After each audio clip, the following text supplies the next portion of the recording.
Welcome to Zisodel TV. Kindly subscribe, share, and like for latest updates and news. Long queue looms in Ibadan filling stations as commuters are stranded on the road. There is a long queue virtually in all the filling stations in Ibadan metropolis as commuters are stranded while motorists hike transportation fares. An Okada rider from Odeade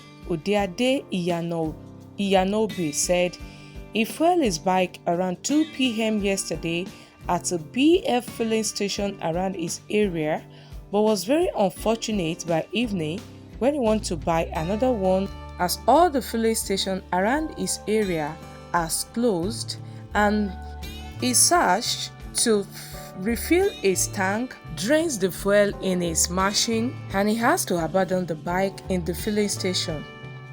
Chairman Hypeman of Oyo State, Bukola Adebayo Mutiu, said marketers have been facing some challenges for the past 3 weeks that the masses is not aware of.